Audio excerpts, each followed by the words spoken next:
So today we are going to discuss an other important MCQs of the UR। तो हम start करते हैं कि सबसे पहले जो बिगिनेट है या वीनेट है उसके अंदर हमारे से क्या क्वेश्चन पूछा गया। ठीक है जी। तो क्वेश्चन नंबर है आज का वन। क्वेश्चन नंबर वन के अंदर क्या पूछा है sir. A 52-year-old man is brought to the emergency department for evaluation of fever and chills. कि सर 52 का बंदा है जो हमारे पास किस सिम्टम के साथ है सर, उसको फीवर, चिल्स एंड मैलेज है। डॉक्टर साहब मैलेज का मतलब होता है फीलिंग ऑफ इलनेस। जैसे आपको अभी शहजाद और अदनान बीमार है ना, तो इन ये मैलेज वाली फीलिंग, मतलब मैलेज को फील करें, ये मैलेज वाली कंडीशन में कि दे आर फीलिंग इल। तो वो जो पेशेंट आपके पास 52 ईयर्स का आया है, उसका क्या मसला है सर इमरजेंसी डिपार्टमेंट के अंदर for the evaluation of fever, chills and malaise. Cardiopulmonary examination, जब आपने उसका एग्जामिनेशन किया, reveals a new holosystolic murmur. तो जब हमने उसका एग्जामिनेशन एग्जामिनेशन किया तो हमें होलोसिस्टोलिक मर्मर सुनाई दिया। That radiates towards the axilla. That radiates towards the axilla. अब देखिए डॉक्टर साहब, होलोसिस्टोलिक मर्मर में कितनी, देखो हम बार बार होलोसिस्टोलिक होलोसिस्टोलिक, तो इंशाल्लाह बार बार सुन सुन के ना आपको इसके जो डिफरेंशिएट आएंगे इसमें से यूएसएमएल के अंदर एग्जाम में एमसीक्यू जरूर आता है। मैंने आपको कहा था ना, मैं आपको एक दो टॉपिक ऐसे बताऊंगा जिनमें से यूएसएमएल के अंदर एग्जाम आता है। And these are the murmurs, these are the heart sounds. वो आपको हेडफोन भी देते हैं सुनने के लिए कि भाई सुनो, रिकॉग्नाइज करो कौन सा मरमर है। तो इंशाल्लाह मैं आपको मरमर सुना के भी रिकॉग्नाइज कराऊंगा। लेकिन मोस्टली हम क्या करते हैं, स्टेटमेंट से भी हम उसको निकाल सकते हैं कि ये कौन सा मरमर और किस डिफेक्ट की वजह से हमें सुनाई दे रहा है। जैसे कि डॉक्टर दाऊद, यहाँ पर उन्होंने लिखा हुआ है holosystolic murmur that radiates towards the axilla. अब एक्सिला आपको पता है ना कि ये जो आपकी क्या यार इसको कहते हैं, एक्सिला अंडर आर्म कहते हैं। तो इस एरिया की तरफ उसका जो मर्मर है ना ये रेडिएट कर रहा है। ठीक है। अब हमें पता है कि होलोसिस्टोलिक मर्मर किस किस कंडीशन में सुनाई देता है, जल्दी जल्दी बता दें। होलोसिस्टोलिक मर्मर कहाँ कहाँ पर सुनाई देता है।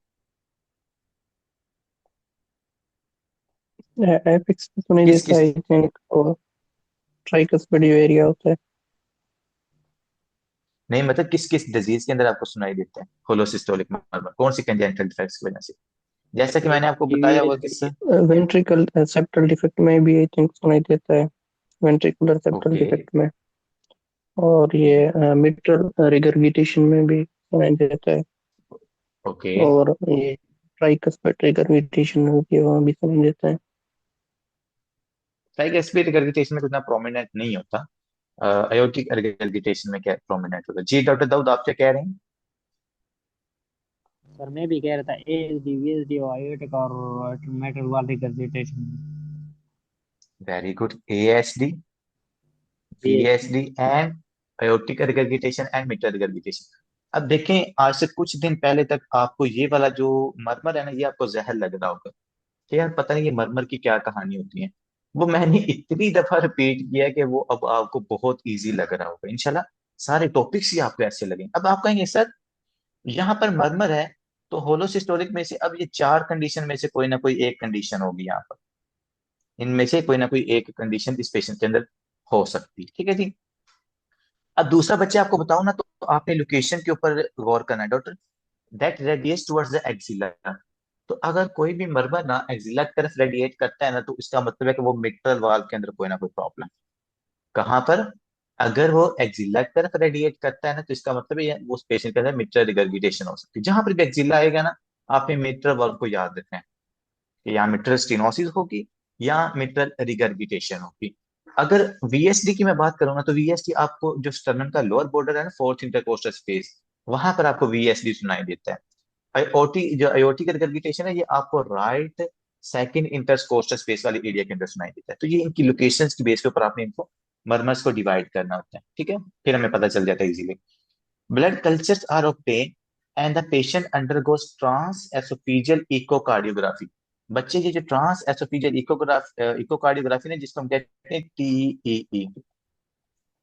अब ये जो टीईई है ना, ये हमारे पास अल्ट्रासाउंड होता है। इसके अंदर आप पता क्या करते हो, पेशेंट के माउथ से कैमरा डालते हो, उसकी एसोफेगस में लेके जाते हो, और एसोफेगस से जो आगे प्रोब होता है ना, जो कैमरा होता है, उसको आप हार्ट की तरफ करते हो। फिर आप वहां से क्या करते हो, हार्ट के अंदर देखते हो कि यार हार्ट में कोई अयोटिक डायसेक्शन तो नहीं, कोई अयोटिक गड़गड़ाहट तो नहीं है, कोई वहां पर डायलाटेशन तो नहीं। तो दो तरह के हम ये करते होते हैं इकोकार्डियोग्राफी या अल्ट्रासाउंड हार्ट के। एक होता है टीटीई, एक हमारे पास होता है टीईई, यहाँ पर एक होता है टीटीई। ठीक है। तो जब आपने इसकी क्या कि blood pressure obtain the patient undergo, तो आपने उसकी टीईई भी कर लिया। ठीक है जी। The ultrasound probe is placed in the mid oesophageal, आपने उसकी मिड एसोफेगस के अंदर ये जो प्रोब था ना अल्ट्रासाउंड का, वो जो आपने कैमरा ऊपर से डाला है, वो आपने मिड एसोफेगस के अंदर लेके गए हो, और वहां से आपने क्या किया, उसको फेसिंग एंटीरियरली, मतलब उस डिवाइस को आपने एंटीरियरली क्या किया, उसको फेस किया।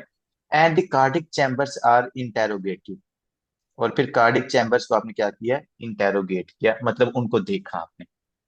मैंने क्या कहा, सर हमने प्रोब डाला है उसके एसोफेगस के अंदर, एसोफेगस के अंदर डालने के बाद हमने जो उसका फेस था ना प्रोब का, वो मिड एसोफेगस से हार्ट की तरफ की है। तो जब आप मिड मिड एसोफेगस से हार्ट की तरफ करोगे, तो आपको कौन सा एरिया वहां पर, या हार्ट का कौन सा पार्ट आपको वहां पर दिखाई देगा। तो वो यही कह रहे हैं, which of the following chambers is closest to the probe. तो वो जो आपने प्रोब डाला है उसके क्लोजेस्ट जो चैम्बर है वो कौन सा है? यार मैं आपको दिखाई देता हूँ, लेट्स।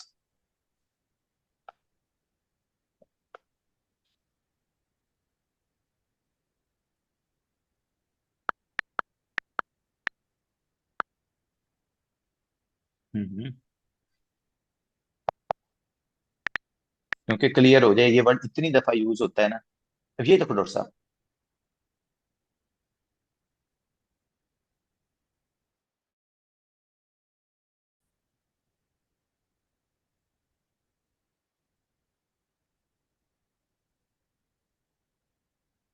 चलो ओपन हो जाएगा।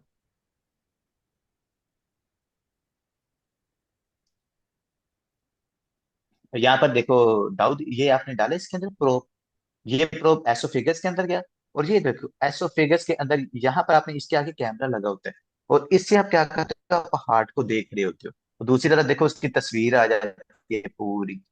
तो यहाँ पर हमें ये एट्रिया नजर आ रहा है, यहाँ पर वेंट्रिकल नजर आ रहा है, उसके बाद यहाँ पर हार्ट वगैरह आपको सब कुछ नजर आ रहा है। ठीक है जी।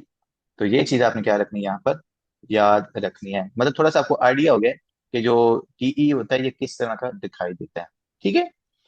तो जब आपने मिड एसोफेगस से उसको हार्ट की तरफ किया ना, तो वो कह रहे हैं कि कौन सा चैम्बर जो होता है ना हमें सबसे पहले वहां पर दिखाई देगा। क्या आपको वहां से लेफ्ट वेंट्रिकल दिखाई देगा, क्या आपको वहां से राइट एट्रियम दिखाई देगा, क्या आपको वहां से राइट वेंट्रिकल दिखाई देगा। तो द आंसर इज दैट कि सर हमें वहां से लेफ्ट एट्रियम दिखाई देता है। क्योंकि हमें दो चीजें पता है, आपके हार्ट का जो मोस्ट पोस्टीरियर पार्ट है, आपके हार्ट के जो सबसे पीछे मोस्ट पोस्टीरियर पार्ट है, वो कौन सा होता है, आज हमारा ये टॉपिक भी है क्लास के अंदर।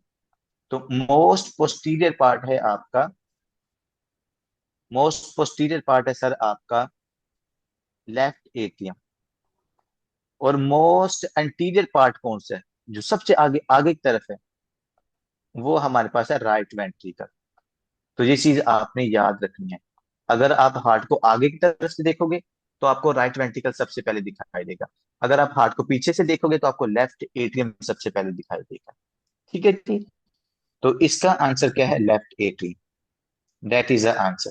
तो अभी हमने क्या देखा है कि सर जब हम हार्ट को पीछे से देखेंगे तो हमें लेफ्ट एट्रियम दिखाई देता है, क्योंकि सबसे पीछे ये होता है। अगर हम हार्ट को आगे की तरफ देखें तो हमें राइट वेंट्रिकल दिखाई देता है। ये बड़ा इंपॉर्टेंट है ये पॉइंट। लेकिन डॉक्टर साहब, अगर कोई बंदा आपकी चेस्ट के अंदर स्टैब करता है, तो आपके हार्ट का कौन सा पार्ट सबसे पहले डैमेज होगा बच्चे, राइट वेंट्रिकल। अगर आपके लेफ्ट एट्रियम के अंदर डायलेटेशन हो जाती है, आपके लेफ्ट एट्रियम का साइज बढ़ जाता है, तो जब लेफ्ट एट्रियम का साइज बढ़ेगा ना, तो उसकी वजह से पेशेंट का जो, सॉरी, उसकी वजह से जो पेशेंट की एसोफेगस होती है ना वो कंप्रेस होती है।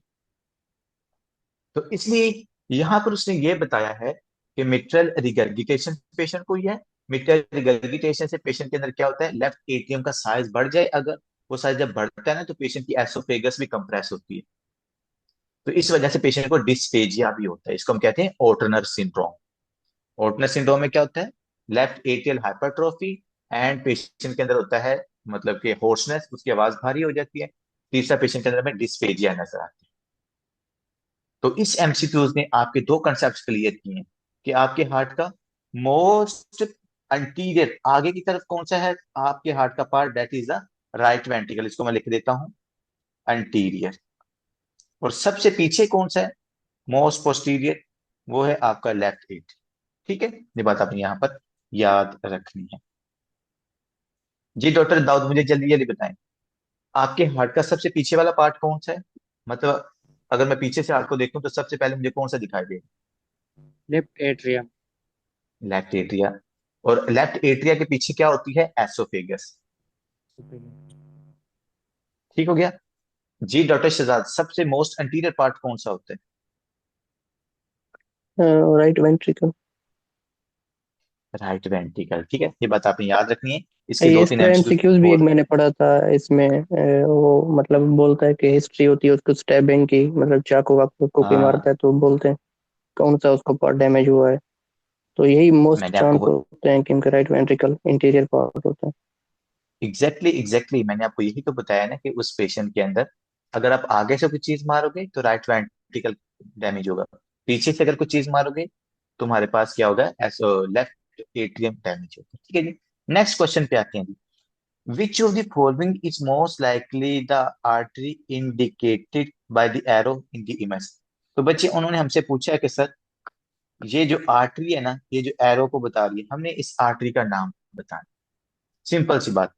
क्वेश्चन की तरफ आते हैं ऊपर कि सर हमारे पास 53-year-old मेल है, is hospitalise due to the chest pain and palpitations.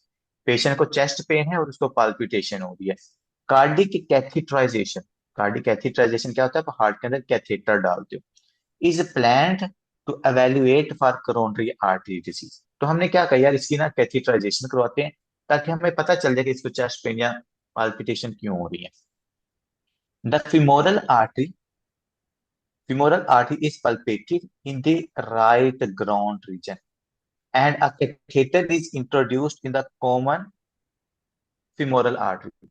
तो आपने क्या किया, जो कॉमन femoral artery है उसके अंदर आपने कैथेटर को प्लेस किया।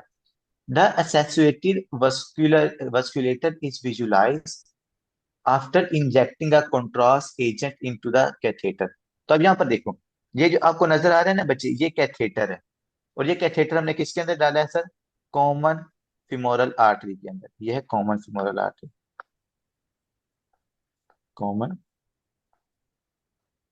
फिमोरल आर्टरी, ठीक है। कॉमन फिमोरल आर्टरी में डालोगे तो आगे हमने हार्ट के आगे जो अब इंफीरियर वेना केवा में आएगा, इंफीरियर वेना केवा से आगे आपके राइट एट्रियम में, राइट एट्रियम में, राइट वेंट्रिकल में वो कैथेटर आएगा। और उससे आप पूरे हार्ट की लोकेशन को क्या करोगे, पूरे हार्ट को आप देख सकते हो। ये कैथेटराइजेशन का मकसद होता है, क्योंकि इस पेशेंट के अंदर हमें चेस्ट पेन और पाल्पिटेशन है। तो हो सकता है यार उस पे आयोटिक डायसेक्शन तो नहीं होगी, उस पेशेंट के अंदर एनोरिज्म तो नहीं होगी, उस पेशेंट के अंदर कोई अरिथमिया तो नहीं है, उस पेशेंट के हार्ट का साइज, हार्ट के चैम्बर का साइज तो नहीं इंक्रीज हो गया। ठीक है, तो ये बात आपने याद रखनी है। लेकिन वो पूरी हिस्ट्री बताने के बाद उसने हमसे पूछा क्या है? उसने ये पूछा है कि सर इस पेशेंट की ये जो आर्टरी है ना, जो एरो से आपको मेंशन की हुई है, ये आर्टरी का नाम क्या है? विच of the following is most likely the artery indicated by the arrow in the image above? तो उसमें हम सबसे पहले आते हैं superior gluteal artery. Sir superior gluteal artery हमारे पास कॉमन फिमोरल आर्टरी से नहीं निकलती, ठीक है। वो अब्डोमिनल अयोटा से जो हमारे पास इलिक आर्टरीज होती है ना, वहां से सुपीरियर ग्लूटियल आर्टरी निकलती है। तो ये क्वेश्चन आंसर नहीं है, क्योंकि ये जो इसने बनाई हुई है ना, ये कॉमन फिमोरल आर्टरी आपको ऊपर नजर आ रही है, ठीक है। इलिक आर्टरी और आगे कॉमन फिमोरल आर्टरी है। फिर उसने बताया ऑब्चुरेटर आर्टरी। सर नहीं, ऑब्चुरेटर आर्टरी भी यहाँ पर नहीं होती, वो पेल्विक रीजन जहां पर करके ऑब्चुरेटर आर्टरी आती है, जो छोटा सी ब्रांच होती है, जो लेटरल लेग को आपको ब्लड सप्लाई करती है। मीडियल सर्कमफ्लेक्स आर्टरी नहीं, मीडियल सर्कमफ्लेक्स आर्टरी ये है जो आपके किसो जो हेड होता है ना आपकी फिमोरस का, उसको medial circumflex artery, medial circumflex femoral artery उसको ब्लड सप्लाई करती है, तो यहाँ पर वो होती है। इंटरनल इलिक आर्टरी नहीं सर, इंटरनल इलिक आर्टरी मेरे पास यहाँ पर होती है, मेन आर्टरी होती है इंटरनल इलिक आर्टरी। आगे मेरे पास एक आएगी डायग्राम, तो उसमें हम इसको और ज्यादा डिटेल में डिस्कस कर लेंगे, ठीक है। तो सर ये जो छोटी सी आर्ट ऊपर से आ रही है, फिर ये कौन सी आर्टरी है बच्चे? That is your inferior gastric artery. तो ये आपकी इंफीरियर गैस्ट्रिक आर्टरी होती है, छोटी सी आती है, जो आपकी कॉमन फिमोरल आर्टरी के अंदर क्या होती है, आकर ड्रेन कर रही होती है। तो ये सिंपल आपने डायरेक्टली इमेज से इस फोटो का मतलब कि इस आर्टरी का नाम याद रखना, ठीक है। इसमें कोई खास चीज नहीं थी। ये था हमारे पास क्वेश्चन नंबर 2। ये आ गया हमारे पास क्वेश्चन नंबर 3, ठीक है जी। ये अच्छा क्वेश्चन है जी। क्वेश्चन नंबर 3 के अंदर हमारे से क्या पूछा गया? क्वेश्चन नंबर 3 से सर पूछा गया है, अ 56-year-old मेल है सर, 56 साल का बनता है, is brought to the emergency department due to sudden onset, sudden, अचानक उसको सिम्टम आई है कौन सी, सीवियर चेस्ट पेन। 56 साल का बंदा है, अचानक उसको क्या हो गया सर, हेडेक होना, सॉरी, चेस्ट पेन होना शुरू हो गई है। अचानक उस पेशेंट को यहाँ पर चेस्ट पेन होना शुरू हो गया। ब्लड प्रेशर इसका क्या है, ड्रॉप है। कितना है सर, 88.56 है, मतलब हाइपोटेंशन है पेशेंट को। पल्स पेशेंट की हमारे पास ठीक है। On physical examination the patient is in moderate distress, तो थोड़ा सा आपको स्ट्रेस में नजर आता है। जोगुलर वेन्स आर डिस्टेंडेड, तो इस पेशेंट के अंदर आपको जोगुलर वेन्स क्या मिल रही है, डिस्टेंडेड मिल रही है। तो मैं साइडों की तरफ ना सिम्टम्स एक दफा लिखता जाता हूँ। सबसे पहले आपको मिल रही है इस पेशेंट के अंदर हाइपोटेंशन, फिर आपको इसके अंदर मिल रही है जेवीपी, जोगुलर वीनस डिस्टेंशन आपको मिली आगे। No murmurs or extra heart sounds are heard on cardiac auscultation. The lungs are clear to auscultation. ECG show evidence of ST segment elevation in myocardial infarction. तो जब आपने उसकी ईसीजी करवाई तो आपको क्या नजर आया सर, एसटी सेगमेंट एलिवेशन। और अगर एसटी सेगमेंट एलिवेशन है, इसका मतलब क्या है सर, उस पेशेंट के अंदर एमआई है। क्योंकि हमें पता है मोस्ट ऑफ द केसेस के अंदर आपको अगर ईसीजी के ऊपर एसटी एलिवेशन मिलती है, तो इसका मतलब क्या होता है कि सर पेशेंट हमारे पास एमआई का हो सकता है, ठीक है जी। आगे क्या सर, पेशेंट की हम भी हमने जान नहीं छोड़ी, कुछ हम चीजें इससे और निकलवाएंगे। Bedside echocardiography reveals reveals contractile dysfunction of large portion of right ventricle and normal function of the entire left ventricle consistent with myocardial infarction involving only the right ventricle। तो बच्चे जब आपने उसकी इकोकार्डियोग्राफी करवाई ना, मतलब कि जब आपने उसका हार्ट का अल्ट्रासाउंड करवाया, तो आपको नजर आया कि यार इस पेशेंट का कॉन्ट्रैक्टाइल डिसफंक्शन है। मतलब कॉन्ट्रैक्शन ही इसकी हो रही, किसकी नहीं हो रही, राइट वेंट्रिकल इसका कॉन्ट्रैक्ट नहीं कर रहा, राइट वेंट्रिकल इसका कॉन्ट्रैक्ट नहीं कर रहा। लेकिन left ventricle and normal function of entire left ventricle इसका बिल्कुल सही काम कर रहा है, ठीक है। तो तीसरी सिम्टम हम यहाँ पे लिखते हैं, राइट वेंट्रिकल डिक्रीज, मतलब राइट वेंट्रिकल के अंदर हमें एमआई हो सकता है क्योंकि वो कॉन्ट्रैक्टिलिटी नहीं कर रहा है। आगे आते हैं, परक्यूटेनियस कोरोनरी इंटरवेंशन, जिसको हम पीसीआई कहते हैं या स्टंट कहते हैं। इसका क्या मतलब होता है, इसको मैं रेड से मेंशन करता हूँ। जब भी एमआई होता है ना, तो उसके ट्रीटमेंट के अंदर हम क्या करते हैं, पेशेंट का पीसीआई करते हैं, परक्यूटेनियस कोरोनरी इंटरवेंशन, जिसका नाम आपने अक्सर सुना होगा कि यार पेशेंट का ना बाईपास कर दो, तो वो बाईपास यही परक्यूटेनियस कोरोनरी इंटरवेंशन होती है।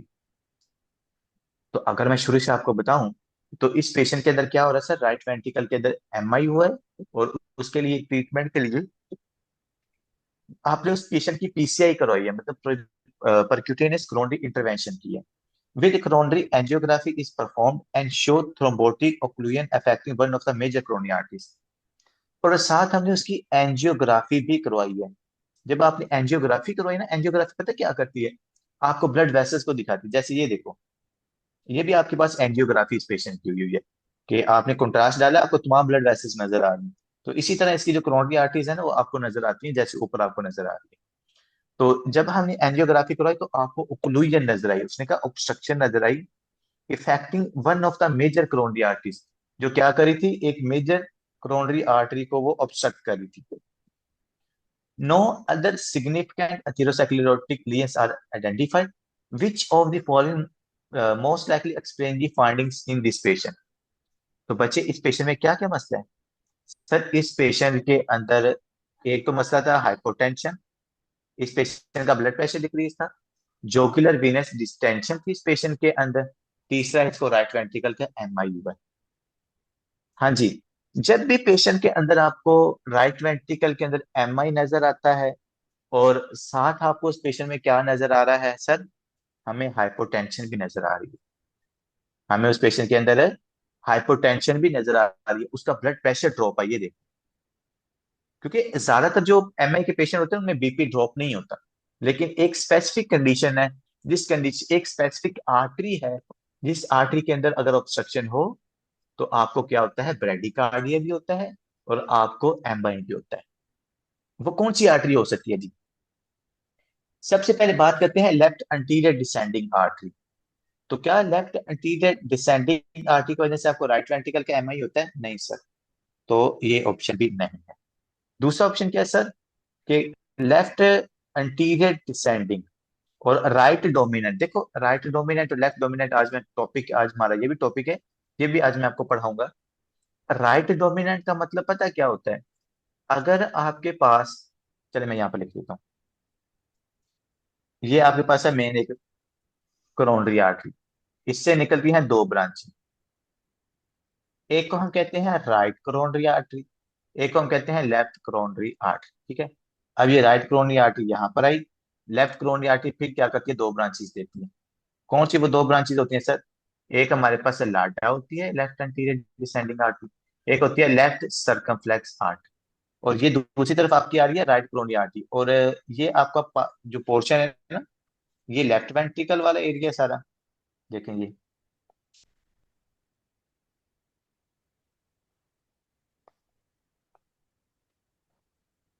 ये आपके लेफ्ट वेंट्रिकल वाला, लेफ्ट एट्रिया वाला पोर्शन है, जिसको आपकी लाडा ब्लड सप्लाई कर रही है। ये आपका कौन सा पोर्शन है? और ये राइट वेंट्रिकल का, और ये नीचे इंफीरियर वाल से गुजर रहा है। राइट वेंट्रिकल को कौन ब्लड सप्लाई कर रहा है सर? Right coronary artery. अभी right coronary artery anterior part को राइट वेंट्रिकल के ब्लड सप्लाई करने के बाद पता क्या करती है, ये पीछे चली जाती है। पीछे जाके ये कौन सी आर्टरी की एक ब्रांच देती है, उसको हम कहते हैं posterior coronary artery. Posterior coronary artery. ठीक है जी। और दूसरी तरफ हमारे पास क्या आ रहा है सर, लाडा। और ये लेफ्ट सर्कमफ्लेक्स आर्टरी है। और लेफ्ट सर्कमफ्लेक्स भी आर्टरी कुछ केसेस के अंदर क्या करती है, ये भी, ये वाली आर्टरी है ना जो पोस्टीरियर कोरोनरी आर्टरी, कुछ केसेस के अंदर जो आपकी लेफ्ट सर्कमफ्लेक्स आर्टरी ना, ये भी क्या करती है, इसको ब्लड सप्लाई करती है। ठीक है। अब यहाँ पर लाडा, लाडा को नीचे ले आओ, ये मेरे पास सारा एरिया आ गया। सबसे पहले हमने इस पेशेंट के अंदर देखना है कि इसको एमआई कौन सा हुआ है। तो इस पेशेंट के अंदर जो एमआई हुआ है वो हमारे पास राइट वेंट्रिकल का एमआई हुआ है, जैसे उन्होंने ऊपर भी लिखा हुआ है। और दूसरा इस पेशेंट के अंदर क्या है सर, राइट वेंट्रिकल है, और राइट वेंट्रिकल का एमआई हुआ है, जिसकी उसको ब्लड सप्लाई करी थी हमारे पास राइट कोरोनरी आर्टरी। ठीक हो गया। अब देखिए बच्चे, ये जो आपके पास पोस्टीरियर कोरोनरी आर्टरी है ना, इसकी इसकी सारी गेम है। इसकी क्या है, हमारे पास पूरी गेम है इसकी। अगर आपके पास पेशेंट को राइट वेंट्रिकल का एमआई हो, अगर पेशेंट को क्या हो, राइट वेंट्रिकल का एमआई, बात के ऊपर गौर करना है। अगर राइट वेंट्रिकल का एमआई हो प्लस पेशेंट को ब्रेडिकार्डिया हो, ब्रेडिकार्डिया, ब्रेडिकार्डिया का क्या मतलब है, कि जब आपकी जो हार्ट रेट होती है वो 60 से कम आ जाए, उसको हम कहते हैं ब्रेडिकार्डिया। लेकिन इस पेशेंट की हार्ट रेट हमारे पास, मतलब पल्स इसकी देखो 83 आई हुई है, तो मतलब इसको ब्रेडिकार्डिया नहीं है। इसका थोड़ा सा जो बीपी है ना वो ड्रॉप है, और वो राइट वेंट्रिकल के एमआई की वजह से भी इसका बीपी ड्रॉप हो सकता है। लेकिन इसकी हार्ट रेट के अंदर यहाँ पर कोई मसला नहीं आया हुआ। तो इसका मतलब ये कि अगर पेशेंट को राइट वेंट्रिकल का एमआई हो और साथ उसको ब्रेडिकार्डिया हो, इसका मतलब है कि भाई उस पेशेंट की जो पोस्टीरियर कोरोनरी आर्टरी है ना, वो आपके पास है राइट कोरोनरी आर्टरी से निकल रही है। इसको हम कहते हैं राइट डोमिनेंस। अगर आपके पास पोस्टीरियर कोरोनरी आर्टरी क्या करे, पोस्टीरियर कोरोनरी आर्टरी अगर आपके राइट कोरोनरी आर्टरी से निकले तो हम इसको कहते हैं राइट डोमिनेंट। अगर आपके पास पोस्टीरियर कोरोनरी आर्टरी कहाँ से निकले, आपकी इस लेफ्ट सर्कमफ्लेक्स आर्टरी से या आपके पास लाडा से निकले, उसको हम कहते हैं लेफ्ट डोमिनेंस। लेफ्ट डोमिनेंस, क्योंकि ये वैरी करती है। कुछ लोगों के अंदर जो पोस्टीरियर करोनरी आर्टरी होती है ना, वो आपके राइट करोनरी आर्टरी से निकलती है। कुछ लोगों के अंदर जो पोस्टीरियर करोनरी आर्टरी होती है ना, ये आपके पास लेफ्ट करोनरी आर्टरी से निकलती है। जिनके अंदर राइट साइड से निकलती है उनको हम कहते हैं राइट डोमिनेंट। ये जैसे जहां पर उसने लिखा हुआ है ना, राइट डोमिनेंट। जिनके अंदर posterior coronary artery right side से निकले उनको हम राइट डोमिनेंट कहते हैं। जिनके अंदर लेफ्ट साइड से निकले हम उसको क्या कहते हैं, लेफ्ट डोमिनेंट कहते हैं। तो देखिए सबसे पहले इस पेशेंट की राइट कोरोनरी आर्टरी इन्वॉल्व है ना, क्योंकि राइट वेंट्रिकल का एमआई हुआ है। तो इसका मतलब है कि सर इस पेशेंट के अंदर जो जो पोस्टीरियर पोस्टीरियर कोरोनरी आर्टरी है ना, ये राइट कोरोनरी आर्टरी से नहीं निकल रही। ये कहाँ से उस बंदे में निकल रही होगी, लेफ्ट कोरोनरी आर्टरी से। क्योंकि ये राइट कोरोनरी आर्टरी, इसमें तो क्या है, यहाँ पर ऑब्स्ट्रक्शन है। अगर इसमें ऑब्स्ट्रक्शन होगी, तो अगर इसकी right coronary artery posterior coronary artery की ब्रांच देती, तो आपको इस पेशेंट में ब्रैडीकार्डिया नजर आना था। लेकिन इसमें ब्रैडीकार्डिया नहीं है। अगर इसमें ब्रैडिकार्डिया नहीं है, तो इसका मतलब है कि इस पेशेंट में लेफ्ट डोमिनेंट है। मतलब पोस्टीरियर कोरोनरी आर्टरी इसकी लेफ्ट साइड से आ रही है। और जब लेफ्ट साइड से आएगी तो पेशेंट को ब्रैडिकार्डिया नहीं होगा। ठीक है। तो इसका आंसर हमने क्या ढूंढना है सर, एक तो राइट कोरोनरी आर्टरी, और दूसरा इस पेशेंट में जो पोस्टीरियर डिसेंडिंग आर्टरी है, और सॉरी पोस्टीरियर कोरोनरी आर्टरी, वो कहाँ से निकली है, वो लेफ्ट साइड से निकल रही है। मतलब इस पेशेंट में लेफ्ट डोमिनेंस है। ये है लेफ्ट डोमिनेंस। ठीक है। तो left anterior descending artery sir, ये भी ऑप्शन नहीं है। लेफ्ट सर्कमफ्लेक्स आर्टरी सर, ये भी नहीं है। अक्लूडेड आर्टरी उन्होंने पूछा है ना पहले तो अक्लूडेड आर्टरी कौन सी है सर, अक्लूडेड आर्टरी है हमारे पास राइट कोरोनरी आर्टरी, क्योंकि राइट कोरोनरी आर्टरी का एमआई हुआ है। और पेशेंट के अंदर डोमिनेंस कौन सी है बच्चे, पेशेंट में डोमिनेंस है लेफ्ट डोमिनेंस। और लेफ्ट डोमिनेंस क्यों है, क्योंकि पोस्टीरियर कोरोनरी आर्टरी अगर लेफ्ट कोरोनरी आर्टरी से निकलेगी तो उसको हम लेफ्ट डोमिनेंट कहते हैं। अगर वो राइट कोरोनरी आर्टरी से निकले तो हम उसको राइट डोमिनेंस कहते हैं। राइट डोमिनेंस इसमें क्यों नहीं है, इसलिए क्योंकि इस पेशेंट की राइट कोरोनरी आर्टरी ऑब्स्ट्रक्ट है। अगर पोस्टीरियर कोरोनरी आर्टरी से निकल रही होती तो पेशेंट को ब्रैडीकार्डिया होना था, जिसमें ब्रैडीकार्डिया नहीं है। इसलिए पोस्टीरियर कोरोनरी आर्टरी कहां से निकल रही होगी, लेफ्ट साइड से निकल रही। ठीक है जी। तो that is the answer of this question, कि सर इस पेशेंट की जो अक्लूडेड आर्टरी है, क्योंकि राइट वेंट्रिकल का एमआई हुआ है ना, तो अक्लूडेड आर्टरी इस पेशेंट की कौन सी है, राइट कोरोनरी आर्टरी। और डोमिनेंस कौन सी है, लेफ्ट डोमिनेंस। राइट डोमिनेंस तब होनी थी जब आपके पास इस पेशेंट में ब्रैडीकार्डिया होता, और अगर posterior coronary artery right coronary artery से निकल। ठीक है। कोई क्वेश्चन इसका तो पूछ लें, अभी तक कोई क्वेश्चन। नहीं समझा। रिपीट करें शहजाद, हमने क्या बात की है अभी। इसमें ये ना कि राइट वेंट्रिकल का ना वो था एमआई था, जिसकी वजह से उसको बीपी भी इसलिए लो हो रहा था। तो जो राइट वेंट्रिकल है ना, उसको सप्लाई करती है राइट करोनरी आर्टरी, और जो लेफ्ट साइड है ना, उसको लेफ्ट करोनरी आर्टरी को सप्लाई करती है। जो लेफ्ट करोनरी आर्टरी है वो आगे डिवाइड हो जाती है इसमें लेफ्ट सर्कमफ्लेक्स में और उसमें लाडा में। जो राइट हम्म। करोनरी आर्टरी है ना, फिर वो सुपीरियर आर्टरी में डिवाइड हो जाती है। अगर जो सुपीरियर आर्टरी है ना वो राइट साइड से आएगी तो हम उसको राइट डोमिनेंट बोलेंगे। अगर वो लेफ्ट साइड से आएगी ना तो उसको हम लेफ्ट डोमिनेंट बोलेंगे। तो इसमें राइट वेंट्रिकल एमआई था, तो ये इट मींस कि राइट करोनरी आर्टरी की ओक्लूजन होगी, क्योंकि राइट वेंट्रिकल अच्छे से मतलब वो काम नहीं कर रहा ना। और दूसरा इसमें लेफ्ट डोमिनेंट इसलिए होगा क्योंकि ये उस लेफ्ट साइड से आ रही है। लेफ्ट डोमिनेंस क्यों होगा। क्योंकि ये लेफ्ट जो करोनरी आर्टरी से ना सुपीरियर आर्टरी वहीं से